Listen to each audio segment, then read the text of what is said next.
Hello there, long time no see. It's been a while since I've done a sharpening video. I apologize. I generally I don't have a schedule when I record different types of videos. I do what I am in the mood to do and that I'm excited about when I'm excited to do it. So this is my old timer Schrade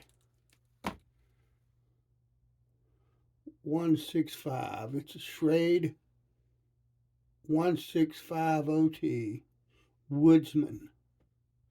This is the old 1095 carbon steel when Schrades were still made in the USA and they were still a US company.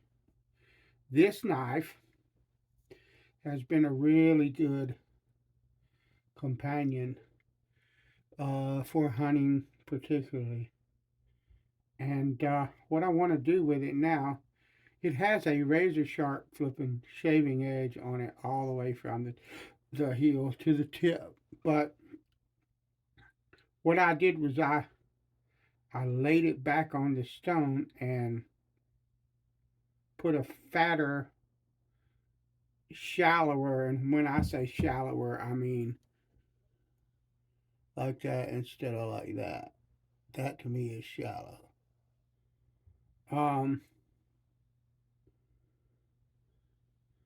a shallow bevel along it, a nice fat shallow bevel to make it cut a little smoother than what I would normally do. But if you look, I don't know if you'll be able to see it. But that shallow bevel comes up here and it gets narrow here. And it's a very small bevel here.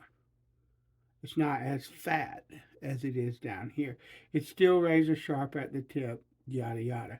But I want to bring that into play as being the same size. So what we're going to do, this is a Norton crystalline fine or a coarse crystalline stone, and this is soapy water.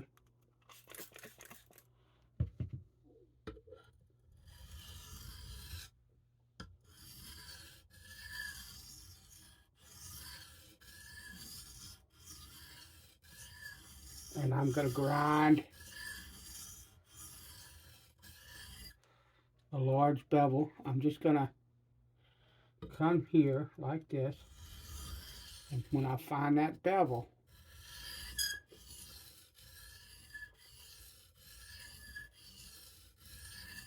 and the course may not do what I want it to do. I find a lot of times that a fine India works a lot better a lot of the time. I don't know what it is. Okay, now that's looking a lot better already. I don't know what it is. I just know that it's so. And so sometimes it's kind of like when people start working with a diamond stone and they start working with like a coarse diamond stone. And if they try a finer stone sometimes, the finer stone will cut faster. The coarse stone will cut coarser and it'll take a lot of metal off. But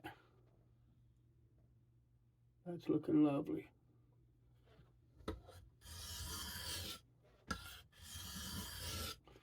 It's slower. I don't know what the deal is with that. I know with diamond stones, a lot of people say because the diamond stones are closer together in the finer stone, and so it cuts faster because of that.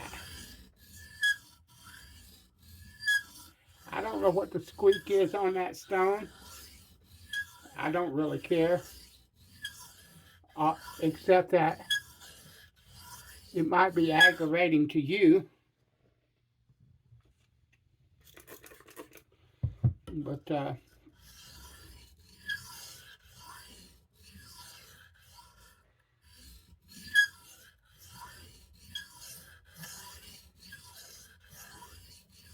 And while I'm doing here is grinding in a bevel. I'm not really worried about sharp just yet. I'm going to work these two sides until I find the bevel is even on both sides. And then I'll worry about putting an edge on it. I don't know how much of this I'll do. I don't have but about 20 minutes, and I don't know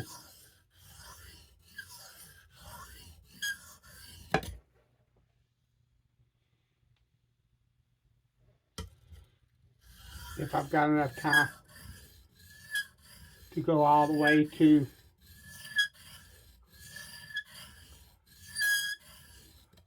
a finish on this blade. If I don't,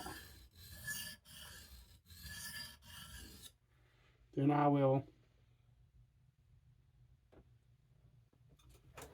continue this video maybe. But if you see now, I don't know if you can see that that's getting wider. Here it's starting to match the rest of this bevel. I don't know if you can see it, but it's pretty much the same on this side. So yeah, I'm going to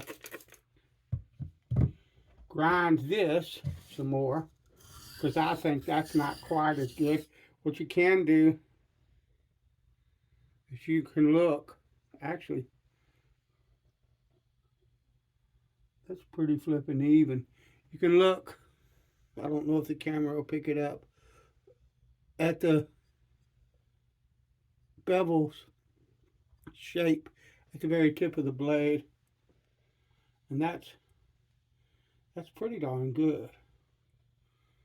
But I'm going to hit this side just a bit more.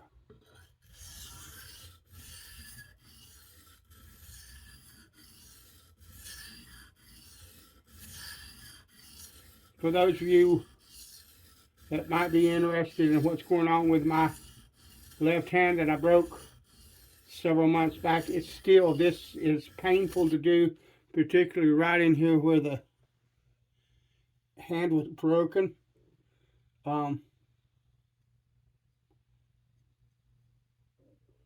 It is what it is. I am working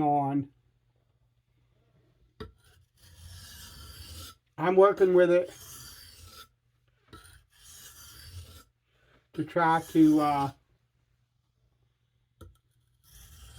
get it to heal. I am really struggling with guitar playing. I can do like lead playing, although it's not perfectly. Oh yeah, that's already shaven. Although it's not, but I've got one heck of a burr, so it's the burr that's shaven. But anyway, what was I saying? Oh, I can play lead pretty well. My hand doesn't want to do everything I want it to do. Sometimes I will attempt something that the hand is not really capable of doing yet. But for the most part, I can play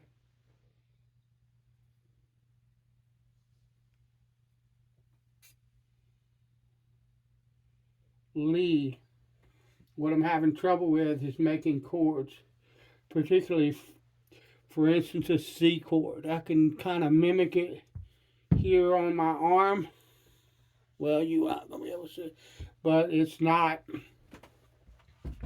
that's not anywhere close to the stretch that I have to make that chord. And I'm finding that I have to sort of turn my hand like this some on the fretboard, which I didn't have to do before, in order to get that. Actually, that's pretty freaking sharp on both sides. So I think what I'm going to do is I'm going to flip over to the Fine India, because I think for all intents and purposes we have that reprofiled. But anyway, that's the deal there. And the thing it is, that water,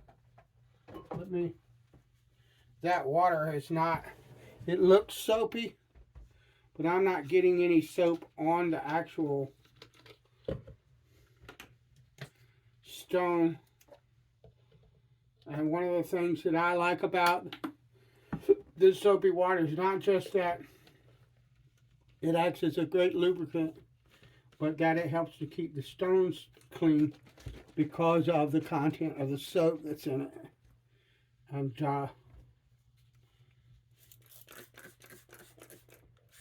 there we go, I got some suds. I want to keep that happening.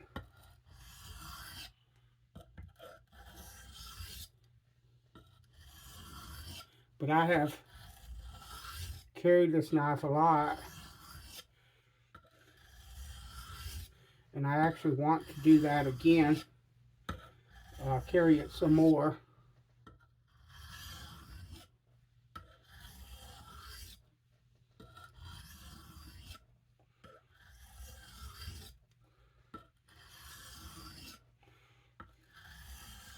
This is my buck 110.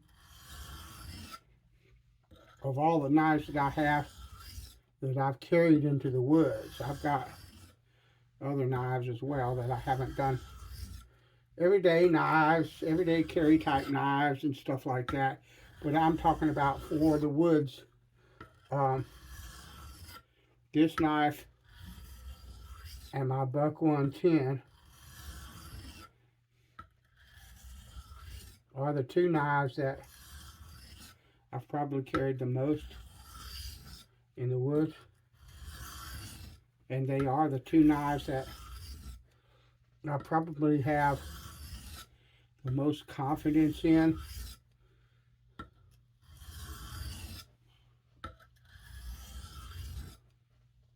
But these are saber ground. So they have a it's almost like a Scandinavian grind, but not really. The Scandi grind, ow, watch that, big boy. Caught that tip, might be bleeding here in a minute. Anyway, the Scandi grind has even more of a chisel shape to the way that it is made. These knives are made to have a secondary bevel, but I have not really ever been overjoyed with a saber grind blade, and I don't like the Scandinavian grinds either. The Scandinavian grind, in my opinion, they cut like a chisel cuts almost. They're made for cutting and carving wood and stuff like that, and they're not really good for general slicing chores. Like if you were to try to cut your food up for your camp, if you were to try to cut like really thin slices of meat or really thin slices of vegetable or something like that, the Scandinavian grind, you could probably do it with it, but it's not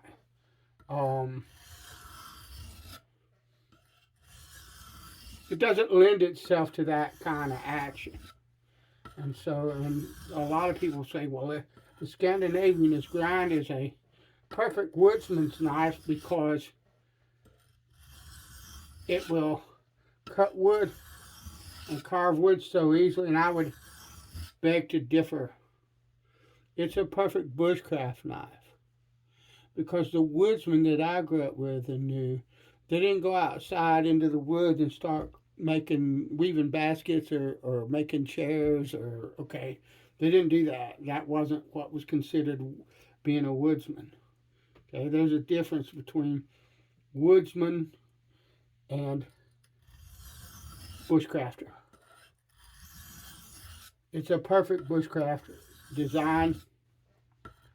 It's just not something I do. I don't do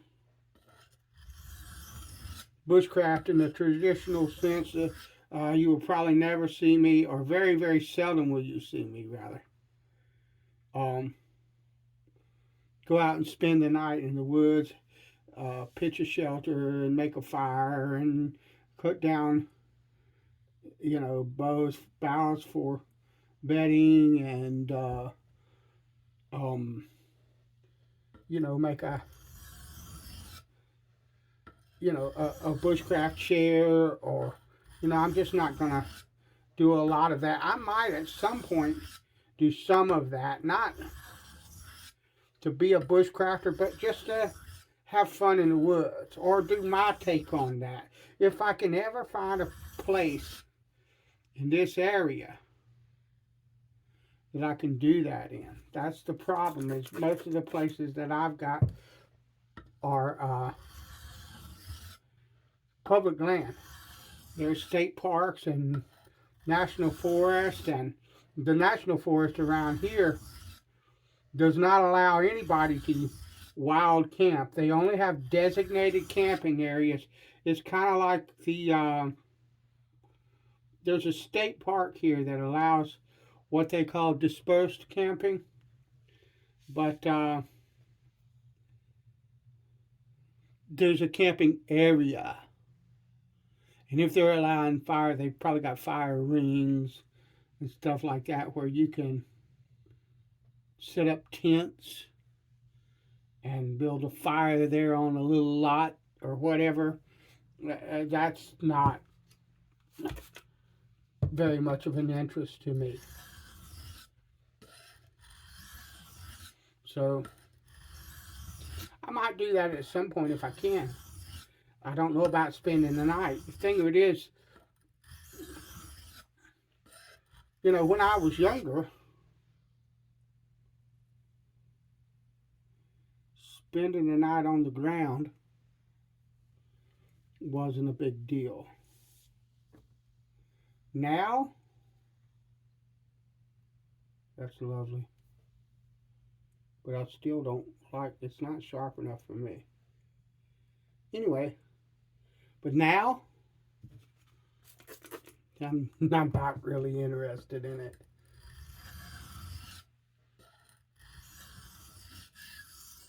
Let me see. I'm running out of time, so I'm going to do this the faster way.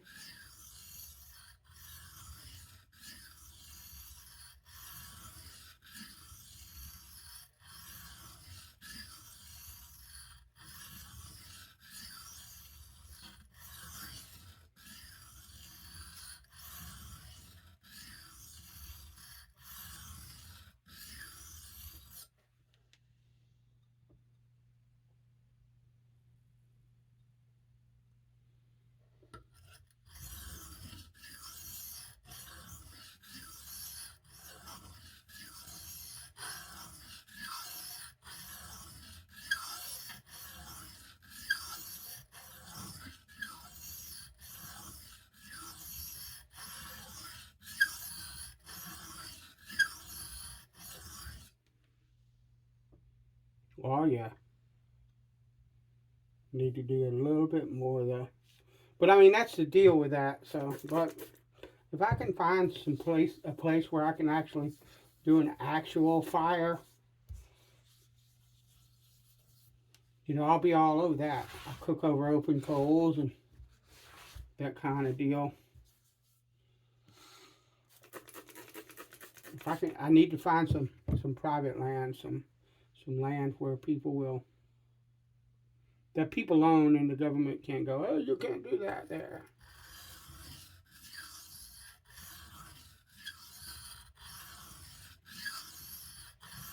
Federal or state.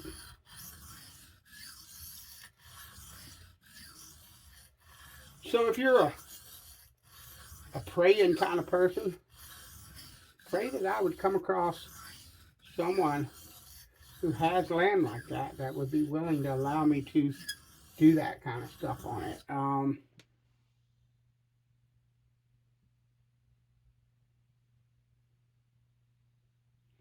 That's beautiful. If you're somebody that has that kind of land and you want to kind of invest in the improvement of my channel, I'd love that too. I'd still consider that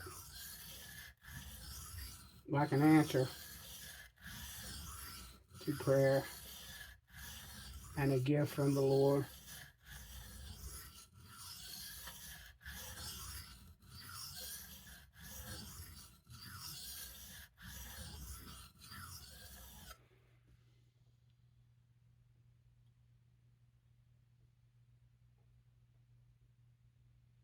Yeah, it's close, but let's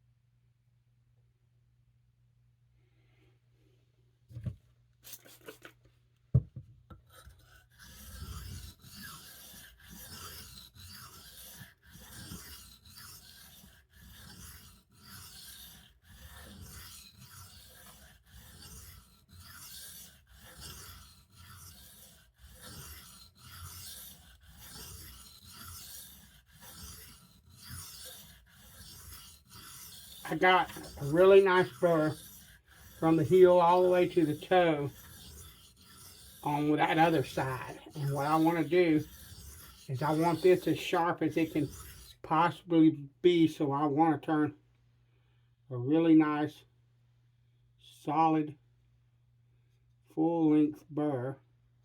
And it's almost there. Right in there is where I'm having some issues. But that's all right.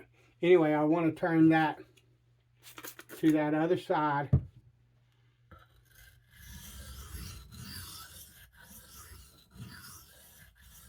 And then remove it.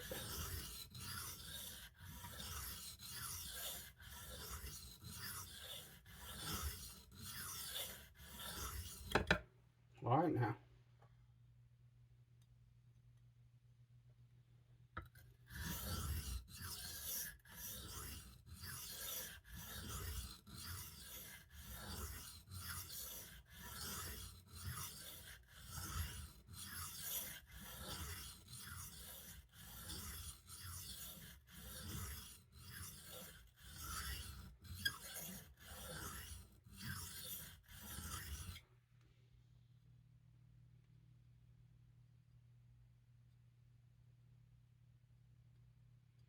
It's beautiful all the way up.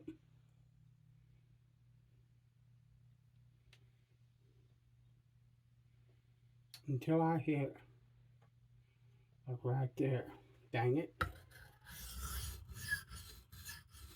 Be right there. That's my wife and daughter calling me to say goodnight to my daughter. So that is all the time. That's beautiful though. I reached that state. That is all the time that I have in this video. We will continue it another time. The last time you saw me, I was on I believe I was on a fine India. And I was removing a burr off a fine India. And then I was going to go to a soft Arkansas. Well, I did that.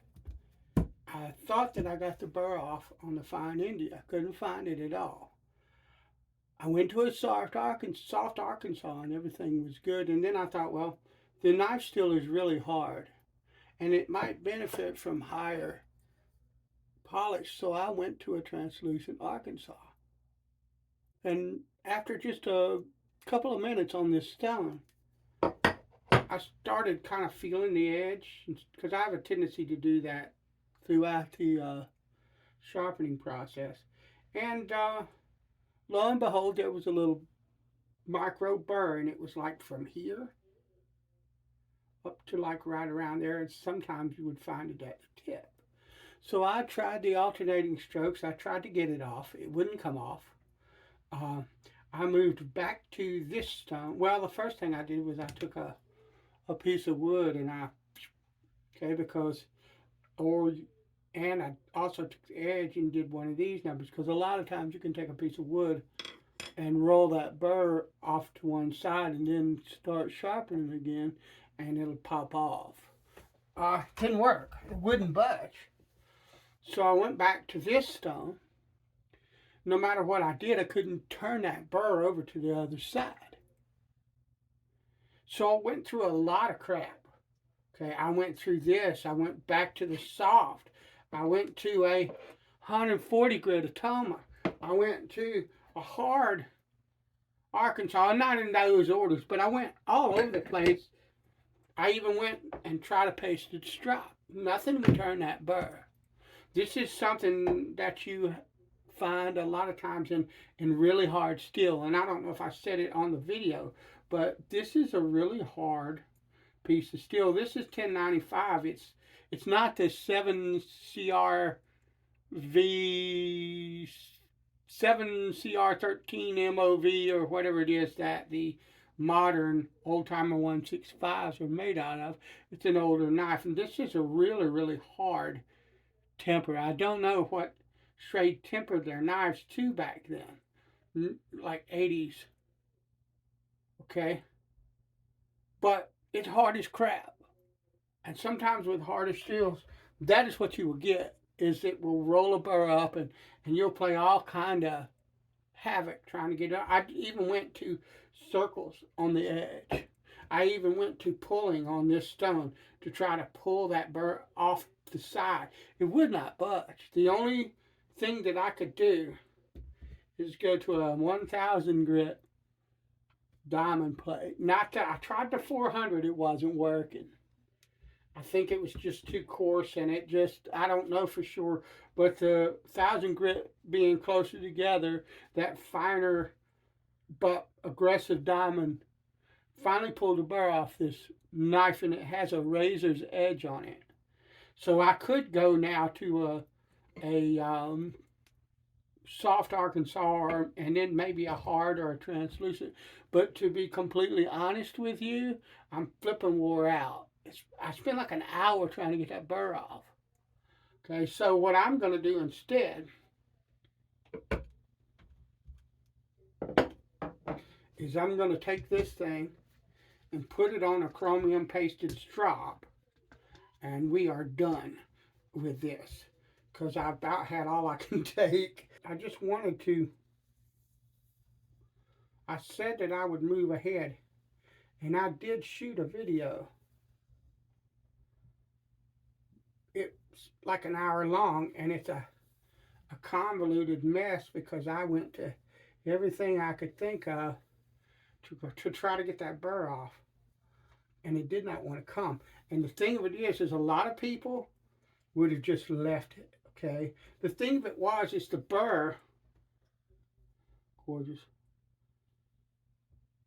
If I cut that way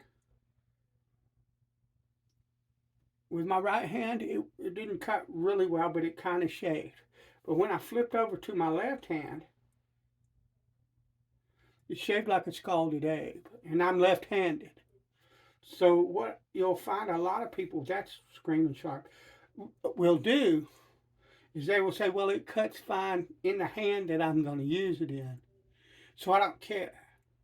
The problem with that is that characteristic of cutting good on one side and not cutting good on the other side means you have a little bitty burr. And a lot of times what people will do is they will leave that. They won't spend the time. Like I said, I spent like an hour chasing that burr, trying to turn it. A lot of people won't do that. They don't have the patience for it. And what will end up happening is they'll take that knife and they'll go, well, it's sharp the way that I cut with it, so I'm not going to worry about it. And they'll take it out into the field and they'll start working that knife, and the knife will go dull. And they'll go, well, the steel is crap. The knife won't hold an edge. No, your edge sucked. If I'd have left that like that, my edge would have sucked, because what was cutting would have been cutting was that tiny little dude.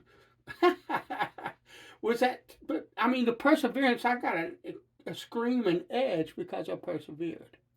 Okay, and the number one characteristic of a knife is that it's screaming sharp. Otherwise, it sucks for its intended purposes. But anyway, what happens is you're cutting with that tiny little microscopic burr, and with friction and uh, cutting, that burr will peel off of there finally. When it does, and it'll peel off earlier than the steel would normally dull. When it does, the knife will be dull, and you'll be going, "Well, that steel sucks." No, that ain't what happened. And so, what I would encourage you to do, for me, I mean, I'm on YouTube, so nobody's going to want to watch an hour of video of me trying to get that burr off of this knife. They're just not going to want to watch it. So that won't be posted, but I wanted to tell you because I want you to understand that sometimes, depending on the hardness of the blade, you're going to take a long time. Things are going to pop up. Literally, that burr popped up. Okay, but things are going to come up that don't fly well on your radar. You don't understand what's going on. That's the time you need to stop. You need to kind of assess what's going on and realize that, hey, like in my case, I have a burr and it's causing issues, and I have to get that burr off of there. I have to remove that if I want the edge that I'm looking for. And so I wanted you to know and understand that so that you realize that, and that is screaming sharp. And now I'm reduced to cutting tiny little hairs because I don't have any more hair left. I don't even have any hairs on my knuckles. I don't have any hair left. I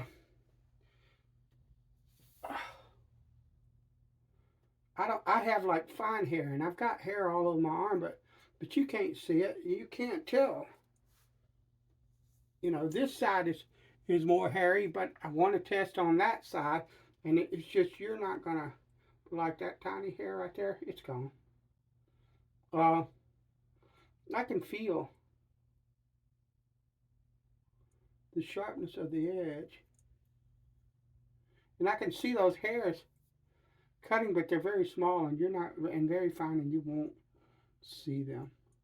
But that right there is what I was looking for, and you just have to persevere until you get what it is that you're looking for. Now, this is a carbon steel knife, so what I'm going to do is I'm going to take me some alcohol. Now, this is Delrin. I don't know if this will hurt it. I know that Victorinox knives are made with a kind of plastic or resin handle or whatever that if you get this on it, it will screw that handle up. Okay, so I'm not going to do that, but I am going to, like right here where the guard is, I'm going to do that right there. All right, give me my cloth. And what I'm going to do, I know that I got a little bit of alcohol on this. Now what I'm going to do is I'm just going to sit this down, and I'm going to let that alcohol evaporate. What that will do is displace the moisture that might be on that blade. And then I will oil her up and put her back in the sheath, and she'll be good. I thank you for watching.